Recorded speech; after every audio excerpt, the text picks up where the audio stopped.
Good morning everyone. देखिए मैं आपके सामने अभी राकेश शर्मा का लेसन नंबर 14 है, जो आपकी कम्युनिकेटिव इंग्लिश की बुक है, क्लास 7। इसकी एक्सरसाइज को कंप्लीट कर रहा हूँ, ज़रा ध्यान से सुने। क्वेश्चन नंबर 2 आपकी स्क्रीन पर है। Fill in the blanks with suitable words from the box. Box में जो वर्ड्स दे रखे हैं इनकी मदद से आपने नीचे वाला पैराग्राफ कंप्लीट करना है। तो देखिए, Rakesh Sharma was born on, Rakesh Sharma का जन्म हुआ था 13 जनवरी 1949। नेक्स्ट है, कहाँ पे हुआ था? पटियाला में। ही स्टडीड एट, उसकी पढ़ाई जो हुई थी वो कहाँ पे हुई थी? सेंट जॉर्ज स्कूल में। He joined the National Defence Academy, उसने नेशनल जो एकेडमी थी डिफेंस की उसमें उसने ज्वाइन किया in July 1966। He was commissioned into Indian Air Force, उसकी जो नियुक्ति हुई इंडियन एयर फोर्स में to become a pilot, as a pilot के रूप में उसकी नियुक्ति वहाँ पे हुई थी। नेक्स्ट क्वेश्चन है आपका क्वेश्चन नंबर 3। इसके आंसर जो रिटन क्वेश्चन आंसर है वो मैं बाद में दूंगा। अब नेक्स्ट क्वेश्चन करते हैं क्वेश्चन नंबर 4।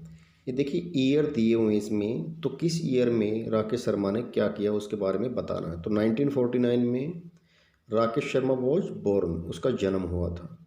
1966 में join the NDA as an air force training, air force की ट्रेनिंग के लिए उसने ज्वाइन किया था 1966 में।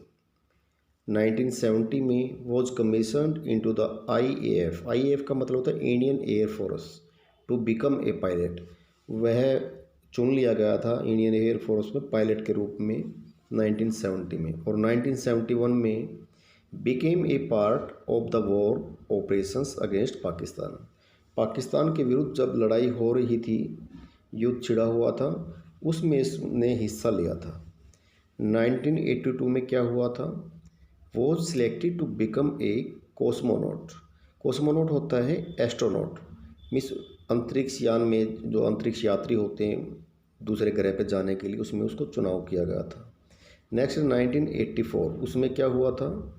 Took off in space flight Soyuz T11, Soyuz T11 में उसको वहाँ पे उतारा था दूसरे प्लेनेट पे। 1987 में retired as wing commander, wing commander के रूप में नौकरी करते हुए अंत में जब वो विंग कमांडर की नौकरी कर रहा था तो उसने रिटायरमेंट ली थी 1987 में। अब देखिए क्वेश्चन नंबर 5।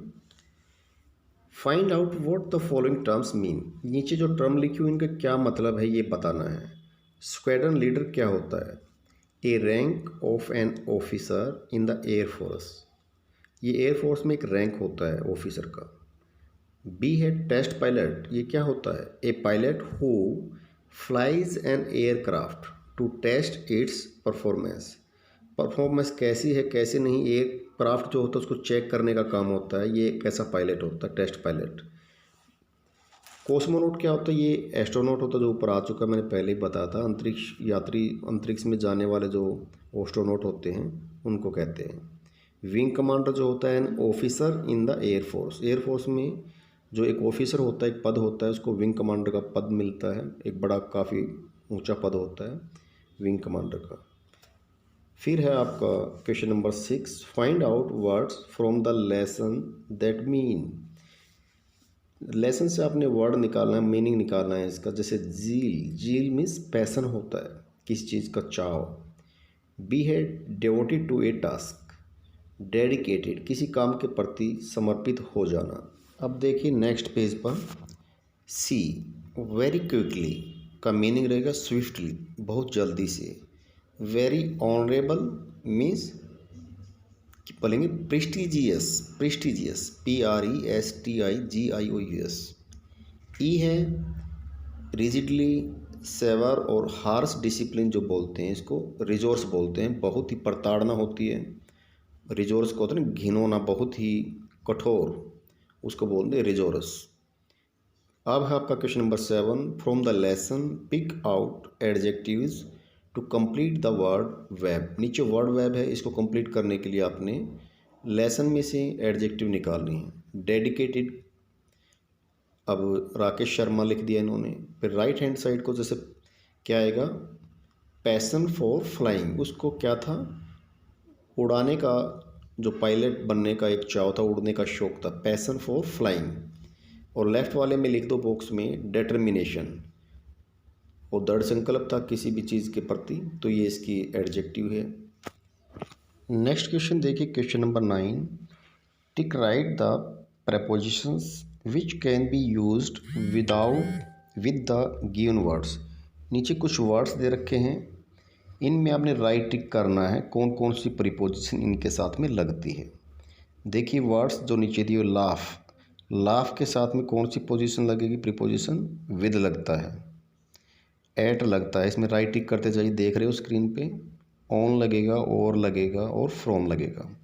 डिसाइड के साथ में जो आपकी प्रीपोजिशन लगेगी, फॉर लगेगा, उसमें राइट टिक कीजिए, विद में कीजिए, ऑन, ओवर, इन। उससे आगे है प्ले, प्ले में आपकी जो वर्ब लगेगी विद आएगा और इन। स्टडी में है फॉर, विद, एट, ऑन, इन और फ्रॉम, इनके साथ में, स्टडी के साथ में ये प्रीपोजिशन लगती हैं। और डांस में भी स्टडी वाली सारी वही प्रीपोजिशन आपकी लगेंगी। अब देखिए question number 10। Fill in the blanks with appropriate prepositions. जो उचित प्रीपोजिशन है हमने वो भरनी है, तो मैं इसमें आपको बताऊंगा यहाँ पे ये आया है तो क्यों आया है। फर्स्ट देखिए A, Peter is playing tennis on Sunday. ये टाइम शोइंग प्रीपोजिशन है, कोई भी डे या डेट होती है उसके आगे हम ऑन लगाते हैं। नेक्स्ट देखिए B, my brother's birthday is on the 5th of November। ये डेट आ गई है इसलिए हम लगाएंगे on. Will you come with me, क्या आप मेरे साथ आएंगे, इसमें हम वैसे ही पता लग रहा है कि विद आएगा। तो we are going to see my parents, हम अपने पेरेंट्स से मिलने जा रहे हैं, कब जा रहे हैं, ऑन द वीकेंड। तो ये आपका जो है एक निश्चित समय आ गया, डेट आ गई है भाई, इस वीकेंड पे जाएंगे, तो on the weekend.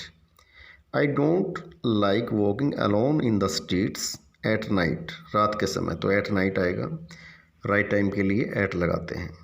What are you doing in the afternoon, दोपहर में आप क्या कर रहे हैं। नेक्स्ट पेज पे देखिए G exercise, my friend has been living in Canada, मेरा दोस्त है जो कनाडा में रह रहा है, फॉर 2 years, 2 years दे दिया। यदि मैं कोई ईयर लिख देते हैं यहाँ पे, जैसे 1999 से या 2018 से, तो फिर यहाँ सिंस लगाते हैं। ये परफेक्ट कंटिन्यूस टेंस है, तो सिंस और फॉर का खेल होता है इसमें। 2 years आया इसलिए यहाँ पे निश्चित समय नहीं है तो फॉर लगाएंगे। नेक्स्ट है I have been waiting for you, मैं आपका इंतज़ार कर रहा हूँ। 7 o'clock की निश्चित टाइम दे दिया इसलिए लगाएंगे since. I will have finished this essay by Friday, मैं इस फ्राइडे तक मैं इस एसे को फिनिश कर चुका हूँगा, तो ये लिखेंगे यहाँ पे बाय फ्राइडे। नेक्स्ट देखिए 11, add the suffix y to the words given below to form new words. New word बनाने के लिए हमने वाई जोड़ना था नीचे वाले में, तो स्किन में स्किनी, लेकिन डबल एन हो जाएगा क्योंकि एन से पहले वोवेल आया हुआ है आई, इसलिए स्किनी। टेस्ट का टेस्टी डायरेक्ट जुड़ जाएगा, ई हट जाएगा, इसमें वाई लगाएंगे। सॉल्ट का सॉल्टी हो जाएगा, माइट का माइटी हो जाएगा, और नॉइज़ का नॉइजी। जिसमें पीछे ई होता है उसको ई को ड्रॉप कर देते हैं जब हम वाई लगाते हैं। ये आपने इसमें सीख लिया होगा। बाकी हैं टेंस बनाने, ये आपने खुद ही करने, सेंटेंस बनाने का काम खुद किया और ये आपकी प्रैक्टिस होनी चाहिए। Thank you very much.